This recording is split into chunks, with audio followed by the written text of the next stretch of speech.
রাঙ্গুনিয়ার ঐতিহ্যবাহী রানীরহাট বাজারত দাঁড়িপাল্লা প্রতীক সমর্থনে জনসংযোগ ও গণসমাবেশ অংশ লয় জামায়াতে ইসলামী রাঙ্গুনিয়া উপজেলা মনোনীত প্রার্থী ডাক্তার এটিএম রেজাউল করিম। এ সময় তো রানীরহাট সহ আশেপাশের বিশাল এলাকা জুড়ে স্বাস্থ্যসেবার ঘাটতি, অবকাঠামোগত উন্নয়ন ও বাজার আধুনিকায়নের প্রয়োজনীয়তা তুলে ধরে। ডাক্তার রেজাউল করিম হয় সংসদ নির্বাচনকে সামনে রেখে আজকে আমাদের গণসংযোগ শুরু হবে রানীরহাট বাজারে। রানীরহাট বাজার একটা ঐতিহ্যবাহী বাজার, রাঙ্গুনিয়ার সবচেয়ে প্রাচীনতম একটা বাজার। এই বাজারের মাধ্যমে রাঙ্গুনিয়ার ব্যবসা কেন্দ্র নিয়ন্ত্রণ হয়। এখানে রাঙ্গুনিয়ার ব্যবসার মূল কেন্দ্র হচ্ছে রানীরহাট এই বাজার।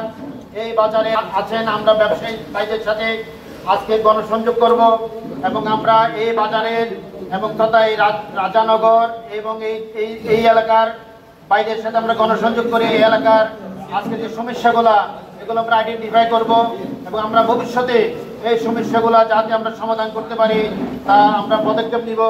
এই এলাকার সবচেয়ে বড় যে সমস্যা আমরা মনে করি সেটা হচ্ছে রানীরহাট ইসামতির যে ভাঙ্গন, সেই ভাঙ্গন থেকে এই বাজারকে রক্ষা করা, রাজানগর ইউনিয়নকে ইসামতির ভাঙ্গন থেকে রক্ষা করা। অক্টোবরের 28 তারিখ মঙ্গলবার সকালে গণসংযোগ শেষে এক সংক্ষিপ্ত সমাবেশত এসব দাবি ও উন্নয়ন পরিকল্পনার কথা তুলে ধরে উনি।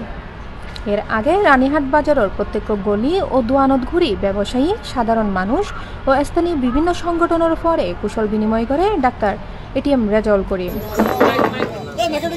রানীরহাট বাজার এটা আমাদের রাঙ্গুনিয়ার একটা ঐতিহ্যবাহী বাজার।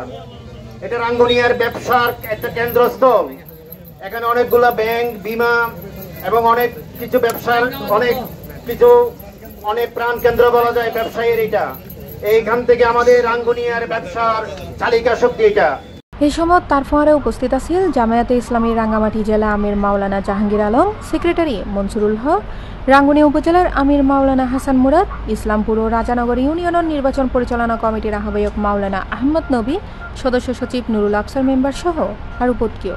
গণসংযোগ খালে রানীরহাট বাজারত সমিতি, বণিক সমিতি, চাল ব্যবসায়ী সমিতি, মামরা সম্প্রদায় গোষ্ঠী সহ বিভিন্ন রাজনৈতিক ও সামাজিক সংগঠনের পক্ষ থেকে ডাক্তার এটিএম রেজাউল করিমুরে ফুল শুভেচ্ছা জানানো হয়।